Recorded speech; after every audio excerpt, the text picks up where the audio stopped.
You're listening to Climate Champions, a podcast from the Architects Journal.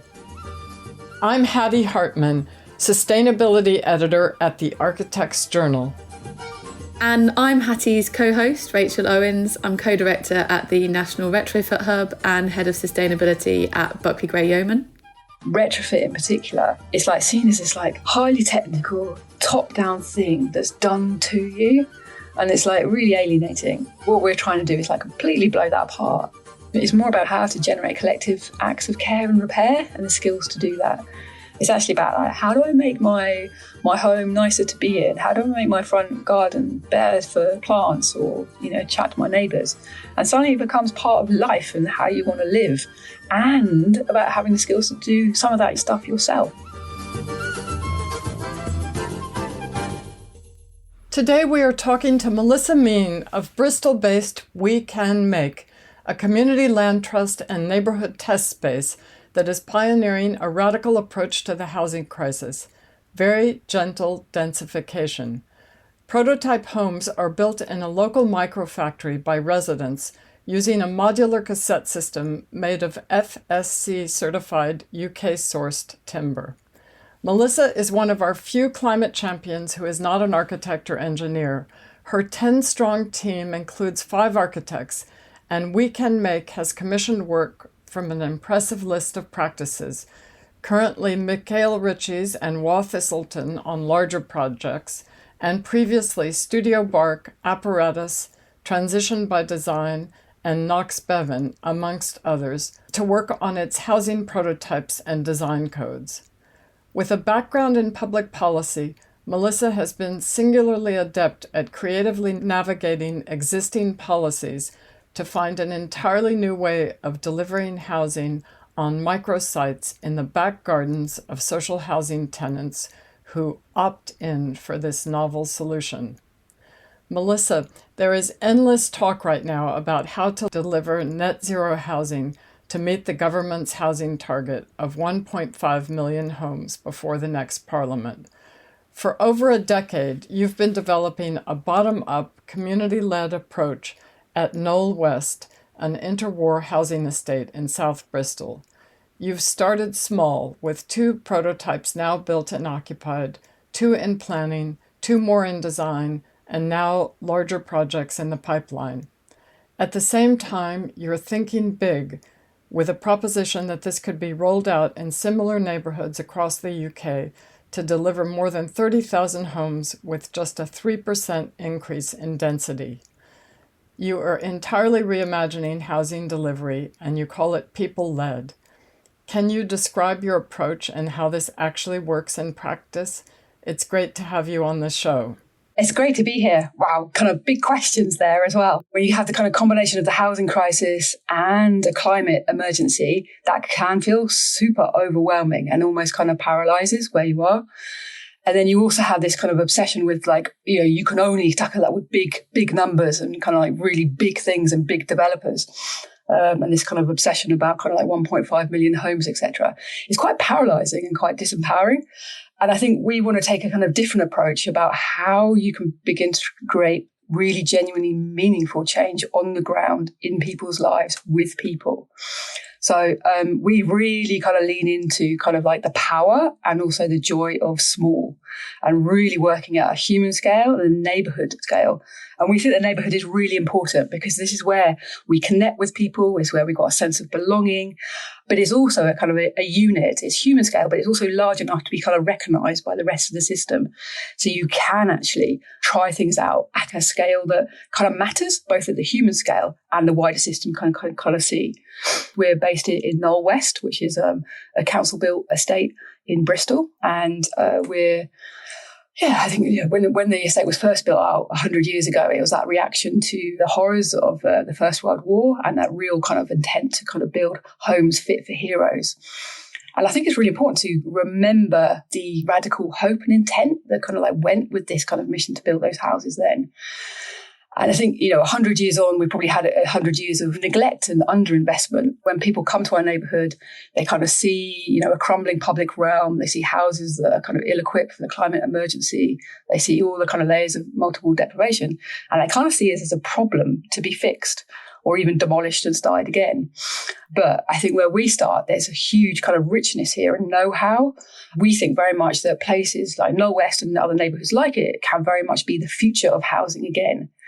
And rather focusing on this kind of like big delivery, 1.5 million homes all over this, we think the kind of future of housing in a way that can be met within planetary boundaries and meet people where they are is much more about adapting the existing housing stock, enhancing that for people and planet, and that kind of gentle densification, kind of infilling what's needed. You know, in Knowle West, our housing density is like between 11 and 22 dwellings per hectare. I mean, it's, you know, there's space there to be done. Can we get the development right where you insert what's needed precisely where it's needed, not speculatively, not to just generate a profit and ship out? And it's as much about restitching the social fabric together as it is the built form. And it's working with these things together. You know, I hear about housing on the news and everything. It's all about units being delivered. Units, well, what the hell is a unit? You know, So we're trying to bring it back much down to human level. So thinking about how do we work with our community to imagine and make the homes that we need. And in that process, we're not just building units and making a profit. What we're trying to do is create social infrastructure, community wealth, and a just transition. This is a subject that is really close to my heart, Melissa, because my master's thesis was about densifying the American suburb. Slightly different because there it was, you know, how do you intervene in the houses and make a second unit? Here you're looking at back gardens. How did you arrive at this kind of working figure of 3% densification? So in Knowle West, there's 5,000 homes, 14,000 people, and we've got that kind of density level. And it's really working with a kind of an audit of what is the existing infrastructure there in terms of utilities, in terms of kind of car parking spaces, and then kind of like the space. And then it was a range of scenarios, stressing about what would be a suitable level without requiring a heavy additional investment in kind of infrastructure. And I guess we put 3% as a experimental kind of proposition out there because it doesn't sound too scary. It means kind of like maybe 1 or 2 homes per street. It works out of being 150 homes in Knowle West. That's a 3% intensification. Across the rest of Bristol, in a similar kind of housing, that would be 450 homes. And then that then translates up to England-wide level of around 33,000 homes. We actually think you could push it more, but it's very much working with an opt-in approach rather than a push-down approach. So we think it's opt-in and you can grow it from there. And I think that opt-in approach and kind of like what kind of development would be welcome in a neighbourhood is incredibly important. We worked very much saying a community design code. So working with a crew of local people to really set the rules about what kind of development would be welcome in Knowle West. So we're thinking through how many homes, where should they go, what kind of materials, what kind of massing would be welcome, enabling people to set the terms and set the rules about what would be welcome. Then that creates a kind of minimum kind of threshold where you can begin to build trust, and then you might be able to do a step up and do more. So I think we're putting out 3% intensification. We know it works in terms of the existing kind of hard infrastructure, and then it's about growing the kind of soft infrastructure of trust, confidence, and then you can kind of grow from there. You've talked a bit about how the neighbourhood scale is the right one for you and why you've selected that to work at. And I wondered if you could explore that a bit more, but also, are there lessons that you're learning at your neighbourhood scale that are applicable elsewhere to other local communities? And how do you see this being sort of extrapolated across the UK? WeCanMake is part of a growing movement of neighbourhood-led and people-led approaches to climate crisis and the housing crisis. We're small. We have no desire to be massive and kind of, you know, a nationwide Barrett's home or something like that. But what we do love is working with there's a real kind of peer kind of ecosystem of other people in other neighbourhoods. So Civic Square in Ladywood, My Group in Birmingham, Nudge down in Plymouth, Hastings Commons over in Hastings.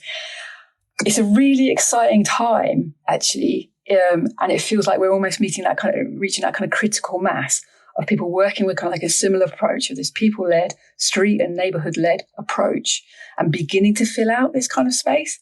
The UK, we're incredibly dominated by a financialised commercial kind of approach to housing delivery, like 80-90% is delivered that way. And I think we're part of that mission to try and right-size that private sector delivery. Yes, there's absolutely a role for it, but not to be this dominated kind of way. We're doing what we can on the ground, but also thinking about that bigger picture of kind of like recalibrating how housing is done in this country. So refilling out kind of public sector council housing delivery, brilliant. Imagine if that could be a third of what happened. And then the community sector kind of in the middle. Imagine if we could do a third of delivery of those kind of homes. Absolutely amazing. And then maybe right-size that private sector kind of stuff. They can do a third as well. And I think, at the moment it's just nuts. If you look at the figures for housing delivery in the UK, it's almost like 250,000 homes were delivered in 22-23. But just 4% of those were genuinely affordable social rent. It's just insane.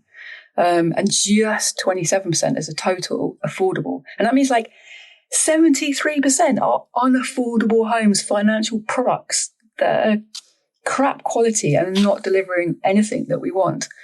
And just 2% delivered that are in highest environmental standards. So we're basically building unaffordable homes that are climate disasters that are going to have to be retrofitted almost as soon as they're built. So can we just stop doing this? And so we're trying to demonstrate what's possible in our neighbourhood. So it's not just a speculative kind of offer. It's like, here it is. These houses, these work. They're competitive. They do work. And we could begin to scale this stuff in a different way. That sounds amazing. But how do you actually navigate the process of finding, buying, and bringing pockets of land into use that you can develop? So we got an opt-in kind of approach to site finding. And that is about being in the neighbourhood and being embedded here. So we are out and about. We are on street corners. We've got an electric cargo bike, actually, which is great because you can basically stuff that full of beautiful stuff and a little coffee machine and seats and everything and make an instant social space on pretty much any corner. So we're out and about a lot. We're in the community events. We're hanging out at the cafes, and just being out and about in a neighbourhood and being part of that. So you hear about things. So people trust you and you're part of that kind of daily conversation in the neighbourhood. So people come forward to us and say that, okay, yeah, I'm struggling with the housing. I've got a situation, or my neighbour is in this situation, or family member. So a lot of stuff comes that way and just being part of that. We also shout out to Bristol City Council and their innovative community-led housing disposal policy, which they've done 2 rounds of so far, which is genuinely innovative. And like local councils get a hard time a lot. So definitely want to give them credit for doing this and sticking with it. And so they've done identification of sites across the local authority area and have done 2 rounds of allocating these to community-led.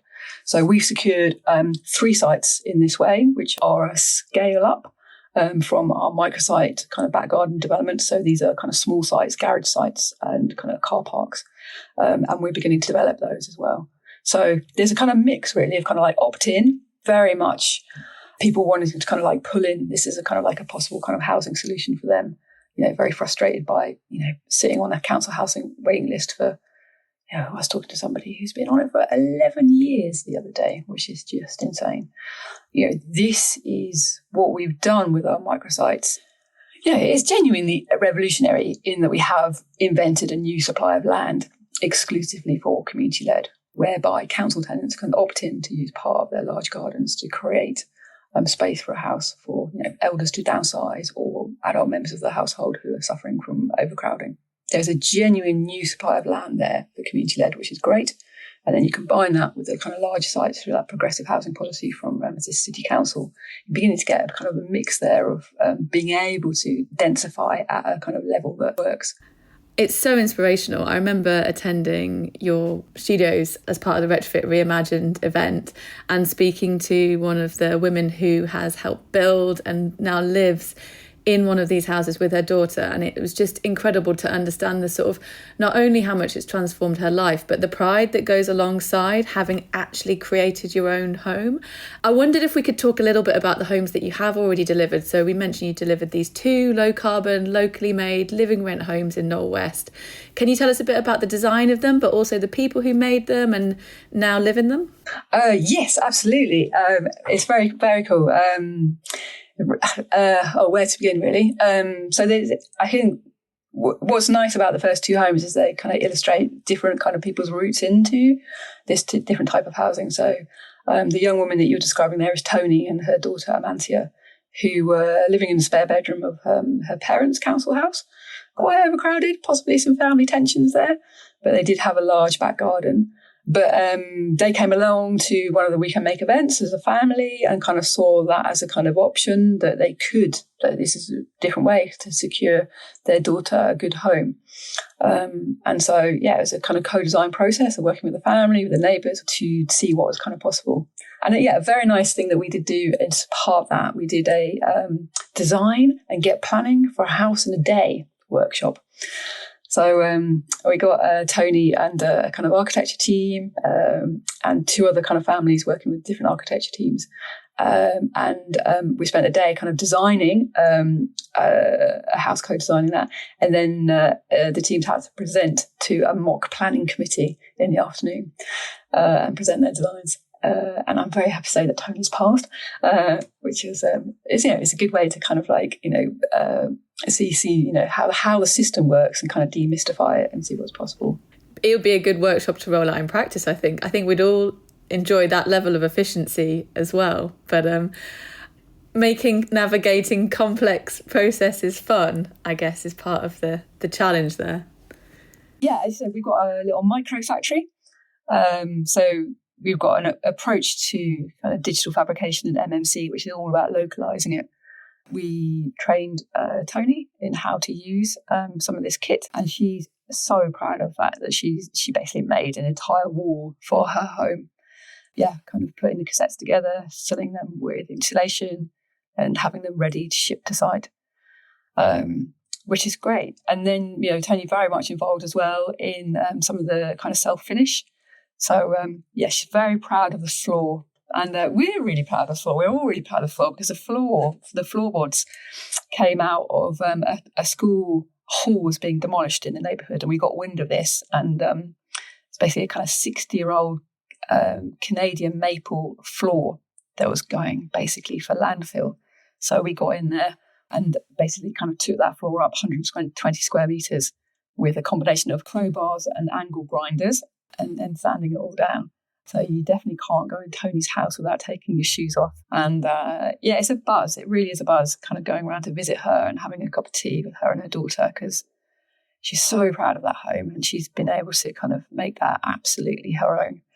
And I know exactly what she's doing now because we've just started a trade school training people up in DIY and natural materials.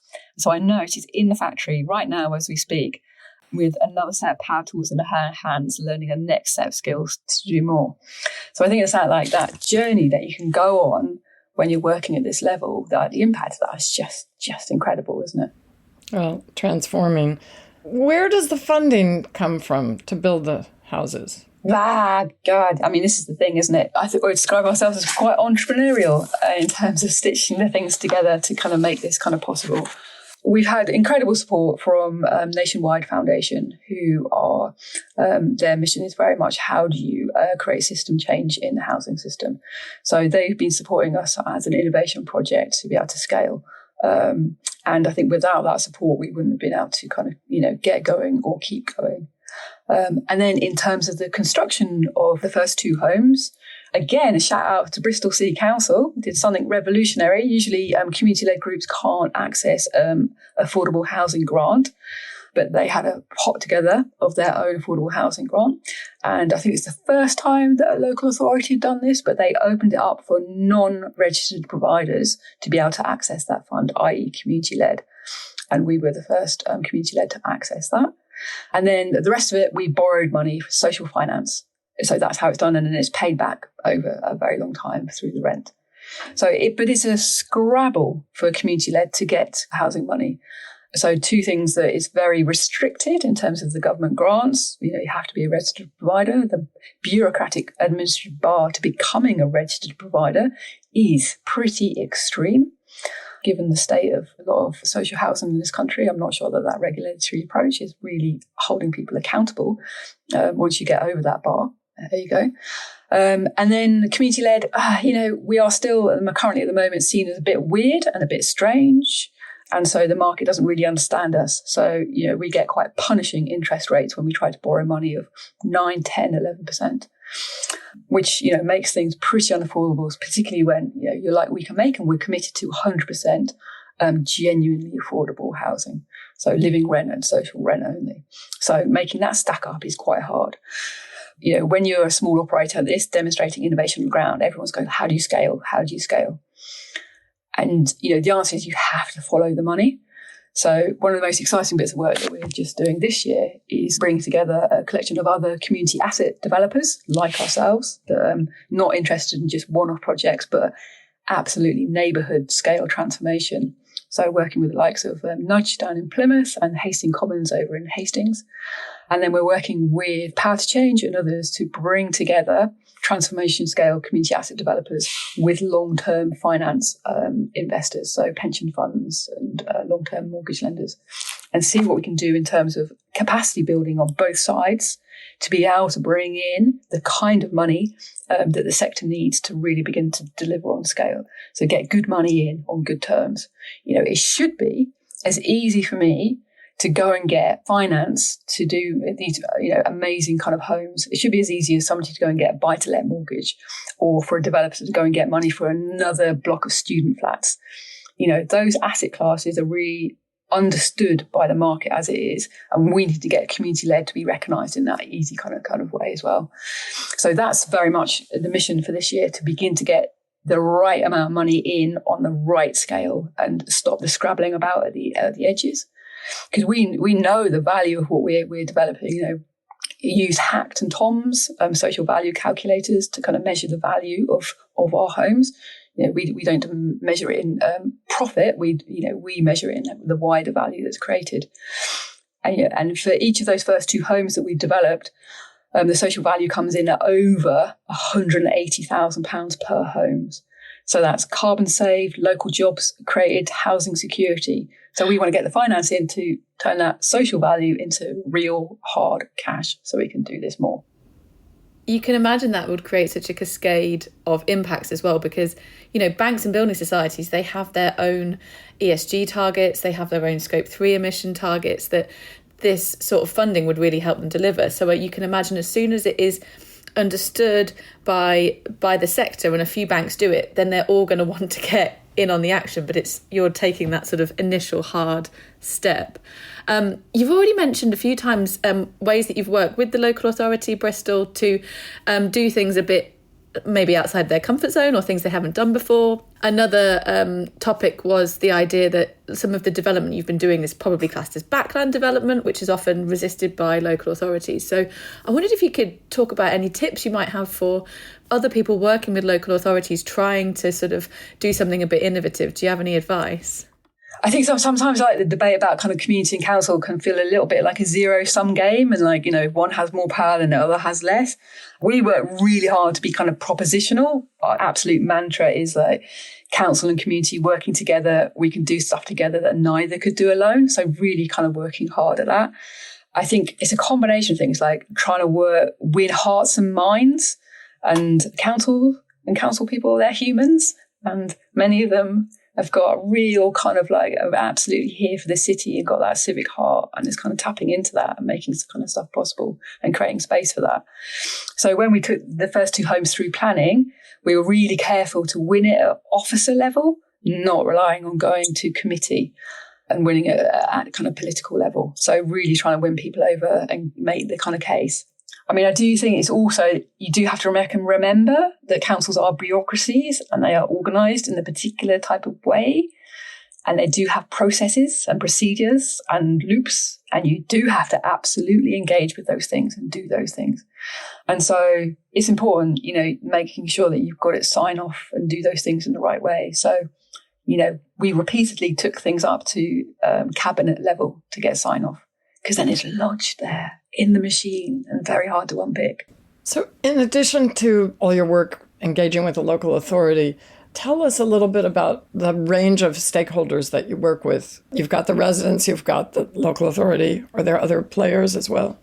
If you've got a sense that you want to create this overall kind of change in the system, then it's identifying where the leverage points are, where you can kind of make an impact. So, for example, we're doing a lot of work with locally sourced biomaterials. We've set a kind of target of a 100-mile radius around Knowle West.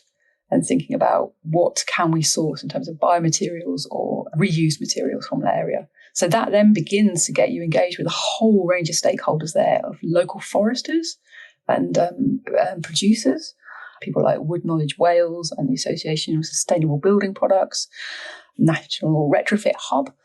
So there's quite an ecology of kind of people around, and then who might be the collaborators to help you do that. So we have some really good relationships with universities. So with, for example, Bath University doing a lot of work around kind of biomaterials and retrofit.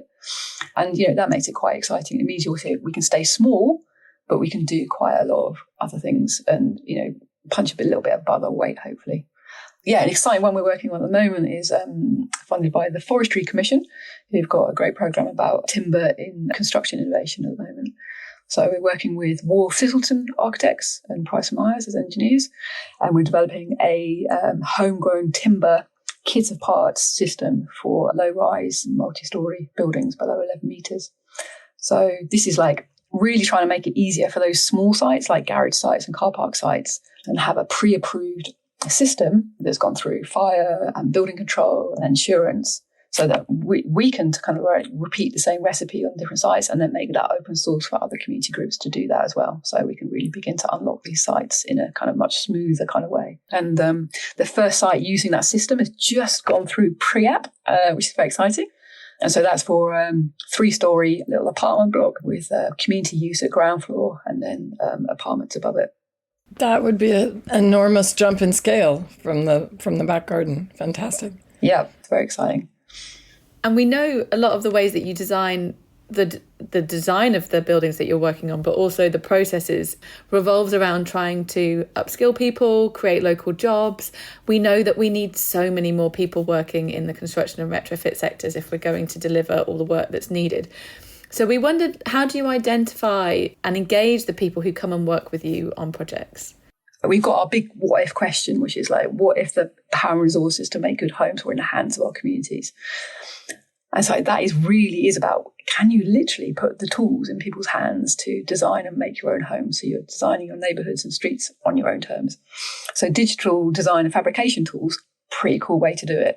I don't know if you've seen it, there's this like quite famous McKinsey kind of graphic that shows globally the construction industry is the least digitized industry, just above hunting. It's quite iconic, but it's just like, okay, right, this is a sector that's definitely ripe for shaking up and mixing things around. And so, okay, right, how can we get these digital tools in actual people's hands, not just giant kind of, football stadium size factories? So actually get it down at the neighbourhood kind of level. We've got a micro factory that's got a CNC machine in, there's stuff full of kind of 3D printers and laser cutters and stuff like that, which is a fantastic resource to have at neighbourhood level. That's quite kind of, rare to have that kind of factory there. So we can literally invite people in, run kind of training courses, kind of taster sessions, and get hands-on with this kind of stuff. When we were selecting what modern methods of construction kind of digital system we were going to use to build the homes, the way we did that is recruit and pay a crew of local people, kind of DIY keeners and trades, to come and work with us, and then try out 5 of the systems for real and build them and do little demo builds. So test out building them. How do the instructions work? How do the materials work? How easy are they put together? What really works? And then went with one that people really liked. So Block Build, a little firm based out of Hull, they've got a cassette-based system made out of OSB. And then we fabricate under their license. And they're fully BOPAS accredited, etc. So we've got that full quality control. But it's a system we can produce in our tiny little kind of factory, which is very cool. We've just continued that methodology of having small kind of cohorts and crews of people that can work with us on the project to move on, either to deliver a project directly or to do a bit of R&D to work out how something could kind of work. So it's exciting. You mentioned Retrofit. We've just started a trade school program with local residents to basically go through the kind of complete kind of cycle towards kind of retrofit. So first of all, starting off with how to master power tools. And then we've got a module on natural materials, then a module on designing, and then a module on making. And the whole idea being that, what are the things that you want to retrofit in the broadest sense of your home to try kind of making. And so, that retrofit could include a bit of insulation or whatever to fix that drafty letterbox, or it could be about putting a street tree, outside your house. Like, this is all part of the retrofit, and let's learn those skills together. So we've got that capability at a neighbourhood level to do this. And what kind of traction do you get from residents? What age band? Who's coming along? It's very cool. I mean, just last night we had the first trade school and another one this morning. So we had 40 people sign up from across the estate. And so we're going to have to run it twice because we haven't got enough room to fit everyone in. And literally we've got people aged between 20 and I think 72. Some people have never picked up a power tool in their life before, but they're coming in, having conversations, sharing. I'm actually buzzing from the session that we had last night. It was an absolute joy. Retrofit in particular, it's seen as this highly technical, top-down thing that's done to you. And it's really alienating. And what we're trying to do is completely blow that apart. It's more about how to generate collective acts of care and repair and the skills to do that.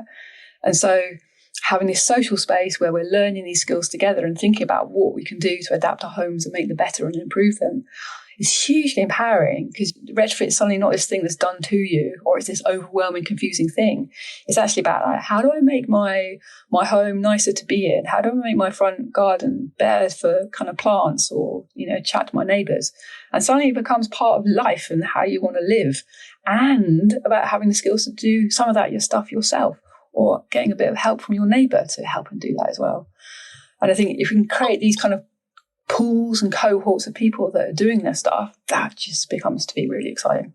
All the time at the National Retrofit Hub, when we're having conversations, so often the challenge goes back to demand and people saying, but not enough people want to retrofit their homes. The demand isn't there. That's why we have issues with finance, with supply chains, with skills, etc. But it sounds like you're experiencing a completely different picture, but that's because of the way that you're communicating with people, the way that you're starting. I know that you do your front garden retrofit kits, which I think is a really interesting way into the conversation of retrofit, not just going straight to insulation and ventilation and heat pumps, which I think at first can feel not particularly engaging, but you're creating this way in that actually gets people to that point where they go, oh, maybe actually the insulation would be quite good with these other things that I'm doing. Yeah. And can I hold the thing and squeeze it? And what's the difference between wool and wood? And then it becomes a joyful thing rather than a quite terrifying thing that a lot of the retrofit conversations are at the moment, aren't they? Yeah, it is about starting the conversation in a different place, in a different way. Because again, you get that kind of thing of scale. Oh, you have to go big and immediate, and oh my God, we have to retrofit one home every 3 seconds or else And again, the knee-jerk reaction is to go for a big thing, a big contractor, a big, to have it. But then you get resistance because people don't understand it. They won't open the door to the contractor. They don't want to have that stuff on their home they're being made to. And I think there's something about community-led that we're just being seen here, that if you've got the trust and you've got those connections, then actually you can begin to move really fast. And I do genuinely think that this kind of street by street, neighbourhood to neighbourhood is how we're going to do the retrofit and transition that we need at the scale and pace we need, because we're going to be bringing people with us, and then you can genuinely move fast and sweep through and do things. It's a misperception about community-led being small and slow. Actually, when the right conditions are in place, we can be fast and we can be big in aggregate as well. I want to ask you, you touched on the installation. So you've mentioned you use structural cassettes that are made from UK-sourced OSB, and the cladding is I think, Yorkshire-grown larch. And the house prototypes are all electric with rooftop PV. So in terms of bio-based insulation, what are you using and how do you navigate the difficulties of certification? Yeah, for the microsite homes and the small sites, we're using wood fibre insulation. We went through a whole recertification through BOPAS to get that approved, which is great. So switching out from rock wool to wood fibre, which is fabulous. But my goodness me, it's a can of worms, isn't it? Trying to get biomaterials used on anything. So we've got a street demonstrator working with a whole street in Knowle West to explore how we can use biomaterials for retrofit. And it is like, it's the galling thing that all of these oil-based products have all of the approvals and you can use all of those that are just making the climate emergency worse in the short term. And so trying to integrate biomaterials into that has been tough. But I think we've made it. I think we've done it. I'm like, I almost don't want to share it because it might jinx it, that it might not actually happen. But finding the right material that's got its full BBA accreditation and full Trustmark lodgement, I don't know how much everyone but you have to go super geeky on this stuff to get anywhere. But I think we've managed to find it's a cork-based product that has got pretty much everything it needs. So we think we can do it. And we think this is going to be the first bio-based external wall insulation use on UK public housing. So yeah, in our street demonstrator, we've got a mix of, we're taking a tenure blind approach. So we've got a mix of privately owned and council homes. And we're trying to use the same approach on all of them rather than it being fragmented. So fingers crossed, we're almost there than that. But it has been a struggle. How do you do the innovation that you need to do on this stuff and get these kind of products out there in a way that has got people can have confidence and trust in it, absolutely understand that stuff. Having examined, at close quarters, what people have been stuffing into the internal wall cavities of these homes over the last 60 years and the horrors that contains, it's really important to get this kind of right. But, at the moment, I think most of the products that are approved are not right because they're generally oil-based and they're climate disasters of their own making. So, we've got to somehow enable a way to bring in biomaterials and make this process easier. Yeah, and I think the work you're doing to start to normalise the use of these materials, showing them in use, showing them doing a good job, will only help then other people saying, has it been done before, is often the question. And if it hasn't, it's really difficult to get your clients on board. So the fact that you'll have this project where it has been used and people can point to it and say, look, it worked and they got approval, then start to change the whole system. When the first two homes went through planning, and in contrast, there was a kind of private-led development just over the road for, I think, 600 homes. And in terms of responses to the planning system, I think we got over 80 letters of support. And I think they got nearly 1,000 letters of objection. So, taking the care to find out what would actually be welcome in the neighbourhood begins to show that, you de-risk the whole kind of planning system for it. There's some really beautiful things that came out of it. So, we worked with an artist, we worked with residents to gather plants and flowers from the local neighbourhood and then extract dyes from those. And so that set the colour palette for the homes. So you can really feel it comes from the land, from the garden. It's really nice. People kind of say that, people just want, standard homes and standard kind of things. But it really came through from the residents that people really wanted the power to express their individuality and creativity on their homes and not just have cookie cutter, just standard repeat stuff. People really wanted to have a bit of kind of flair and kind of go for it.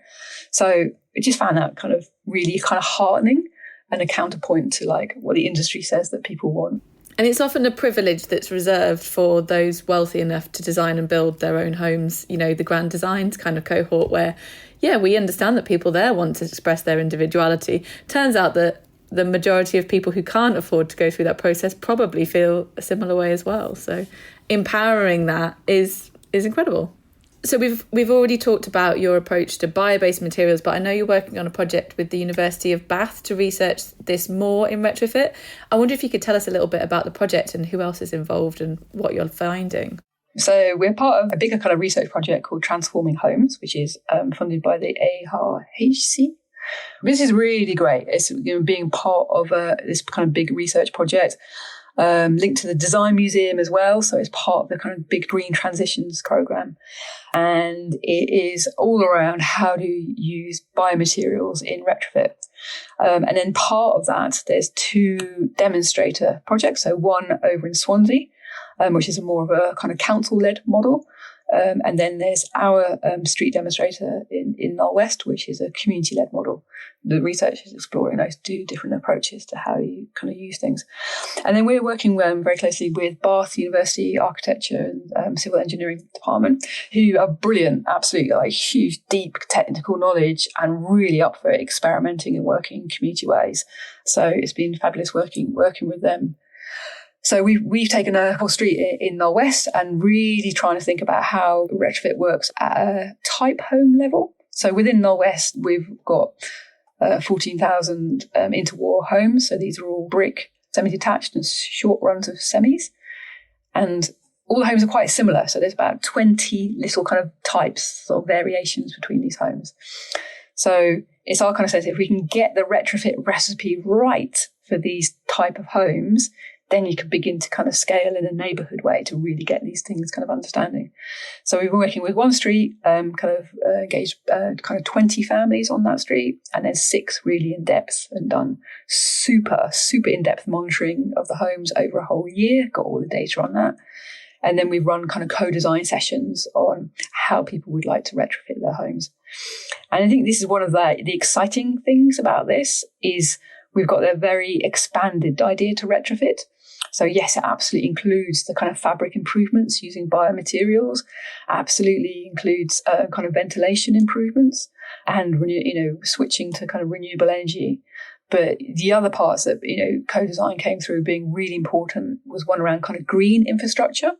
So retrofitting in space for nature into front gardens and the streetscape as well. Very important, kind of street trees and bike stores with green roofs, that kind of stuff. That, retrofit became meaningful when you start talking about that. And then the other side was also around spatial retrofit. So pretty much all of the homes are under space standards compared to modern kind of levels by at least 10, if not 15%. So they're already undersized. And then a lot of the homes are heavily overcrowded because of the housing shortage. So we've been working, and it's been great actually, working with Mikhail Rishi, so the kind of strategic architects on this. And with them and Bath University, we've developed a way of adapting these homes. So really quite modest, 1 bathroom, 3 bedroom council homes with some minor kind of additions and reconfiguration can be transformed into 2 bathroom, 4 or 5 bedroom homes. So absolute kind of game changer in terms of relieving overcrowding. And, these families are never going to get a 4 or 5 bedroom house off the council list because they're just not built. They don't exist. It's never going to happen. So being able to adapt these homes here, little extensions, that reconfiguration of the space inside, you're absolutely transforming the way they live and their quality of living. And you're getting much, much better value from the existing housing stock. So we think this is really exciting, and we're going to be able to demonstrate this later this year when we're going to be on site with 3 council homes and 3 privately owned homes. That is incredible. That is so compelling. And, it's by having this micro knowledge and working directly with people that you find out, what the most pressing issues are. I'm getting goosebumps now, but like the data that came back about carbon dioxide levels inside the homes because of the level of overcrowding, they're at critical chronic levels for health. That's actually damaging people's health because of that level of overcrowding. And if you're only talking about insulation or solar panels, you are not meeting where people's real needs are. And so to have this integrated approach that includes fabric, includes ventilation, but also includes this spatial retrofit. Melissa, we could go on for another hour. I mean, it's just amazing what you're doing. We're going to have to wrap up. But before we do, can you just give us a little overview of how you got started in Knowle West and the journey that led you to where you are now? I work with Knowle West Media Centre as an arts curator. You can get away with anything if you call it art. So it creates a very good container to experiment with things. And Knowle West Media Centre is a brilliant organisation, 25 years old, always mixing art and tech to explore different ways of how can we live better together. Housing was a big issue. So it all started with a little artist residency to explore, okay, how could we do housing differently in a community-led way? And it kind of grew from there. And it generally started with an artist called Charlotte Bazowski, and she made a mobile wallpaper making machine and went door to door collecting objects from people's mantelpieces and having doorstep conversations about what people might imagine was possible. And in the process, making a wallpaper for each street that turned into a Knowle West wallpaper collection. And I think, a very foundational start for the project in a couple of ways. One, it started a conversation about housing that wasn't about what you haven't got, which is what a lot of conversations about housing have, because you just have to prove how needy you are and what you haven't got to get on the social housing register. Instead, it asked about what you have got and what your hopes and aspirations were. And then the second part of it was making that wallpaper together, that, that is a first collective act of making. And you go, if we make wallpaper together, what else could we make together? And the answer is houses and front yard retrofit kits and digital fabricated pavilions and all these other beautiful things that people are able to make, reimagine, adapt their neighbourhoods and streets on their own terms. And finally, where's the best place for our listeners to go to find out more about your housing prototypes and your work? So you can go to our website, which is WeCanMake.org. You can find us on Blue Sky, LinkedIn, Insta. And then once a month, we have our neighbourhood meetups, the first Thursdays. So if that's all about coming in, we open up our factory, do a bit of making together and a bit of eating food together and chatting. So that's a really nice space. If people are in Bristol and around the neighbourhood, then come and say hi. I definitely recommend, if you're in Bristol, go along to the factory. It's such fun, and you can end up painting something or making something and really feel like you're having a hands-on day. Yeah, you will be put to work. That's the only thing. I'll be there soon. Thank you so much, Melissa. Thank you so much. Oh, that was amazing. I always find it so inspiring whenever we talk about your work.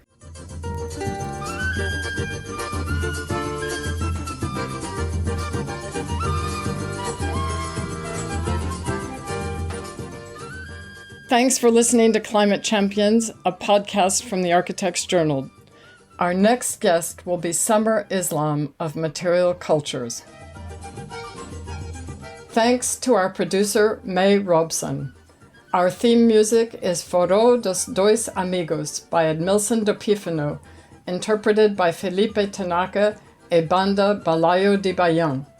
Don't forget to leave us a review and hit subscribe for new shows wherever you get your podcasts.